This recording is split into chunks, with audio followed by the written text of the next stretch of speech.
Hello guys, may share lang ako sa inyo. Naglalakad kasi ako ngayon, papunta ako dun sa padalahan kasi nga kinulang pa rin yung pera, budget doon sa pinare-repair ko ng bahay ngayon na nakuha ko. Ngayon ganito.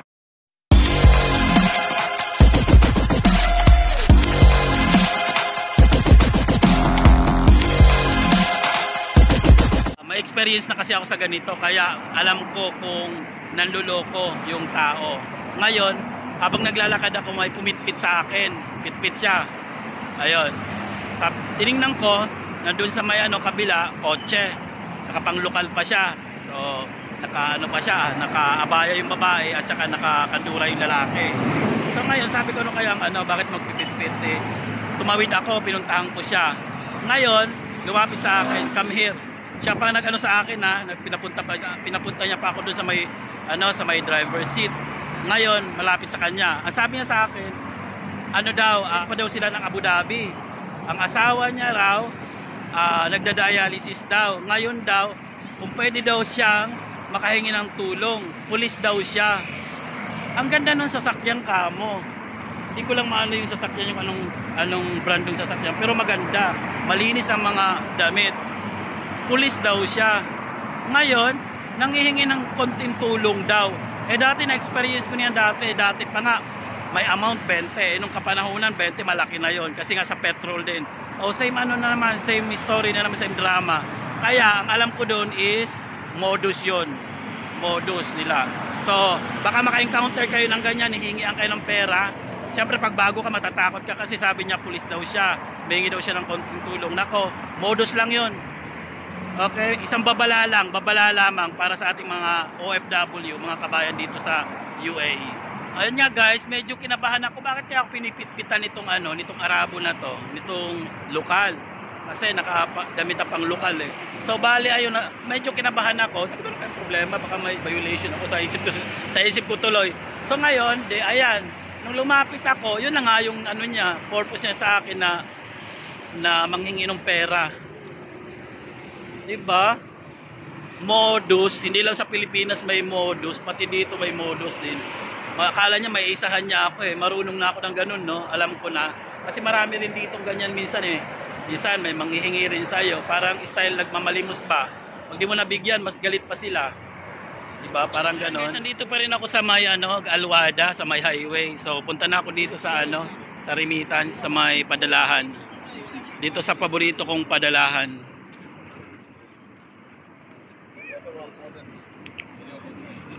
Ayan, medyo madilim dito sa area na to. Pero okay lang, safe naman kasi dito sa bansa na to. Kaya maglalakad ako, malapit lang naman. So yun yung exchange nandoon, yung yung ilaw, maliwanag. Ngayon, ikukumpara ko yung yung rate kasi doon sa isa is 1581 doon sa Al Daha exchange. So dito naman sa Al Badr, check natin pag mas mataas siya. So dito ako ngayon magpapadala. Yan guys, nandito na ako, malapit na ako sa my entrance. Ito yung likod, yung back door nila entrance. So Al Badr. Pero doon tayo dadaan sa my pinaka main entrance sa harapan. So tara, lakad-lakad tayo ng konti. Ito na guys, malapit na. Sobrang lapit. Isang kembot na lang. Al Badr Exchange. So ayan. So magkano kaya ang rate nila? Yun ang tanong ng bayan kung magkano. So ayun, tara, pasok na tayo rito. At dito na tayo magpadala. So ayun guys, okay na. Nakapagpadala na ako. So tara, labas na tayo. So ayun pala, yung rate pala dito ngayon sa Al Badr is 1581. Doon naman sa sa may Al Dahad Exchange is 1582. Maliit lang naman diferensya, kaya dito na lang din ako nagpadala kasi mayroon din ako ritong card. So tinatapos ko rin yon kasi nga mayroon akong free. So ilang mga 4 na lang. Free na ako. So ayan. So guys, ito pala yung sinasabi kong card. Ito yung loyalty card nila. So ayan. Ito yung pag may transaction ka na pang 5, free ka na. Kaya ayan, may stamp ako 1, 2, 3, 4, So yung panglima wala pa. So pag na panglimang transaction ko, free na ako. So hindi na ako ma-charge. O di ba? Kaya dito rin ako nagpapadala kasi nga mayroon akong privilege.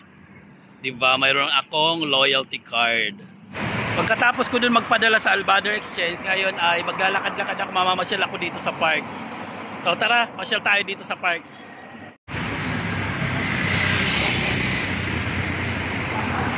So ayan guys, ito yung loob ng park. Ayan, so may kahoy. So maganda dyan sa loob, talagang malawak, for Bermuda yan. Kaya nga lang nandito tayo sa labas kasi yung entrance nandun sa may kabila at saka mga naka-grills to. So yan pinaka-bakod niya, oh. Hindi ka pwedeng tumalon kasi talagang antulis niya, no? Tsaka bawal syempre. So ayan, dito tayo, lakad tayo papunta doon.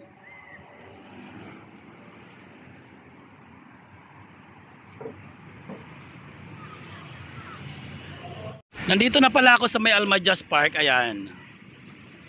So nandito na rin ako, malapit sa entrance. So ito yung pinaka-entrance niya rito. Ayan. So yan ang pinaka-entrance niya rito. Dati bukas yan hanggang doon sa dulo. Ngayon kasi sinara na. So bali ginawang for family na lang siya dyan. Pero nakakapasok pa rin naman ako. Nung nakarang araw nandyan ako naglalakad-lakad, nag-walking. So yan lang guys. O siya, sige. Paalam na tayo. Paalam!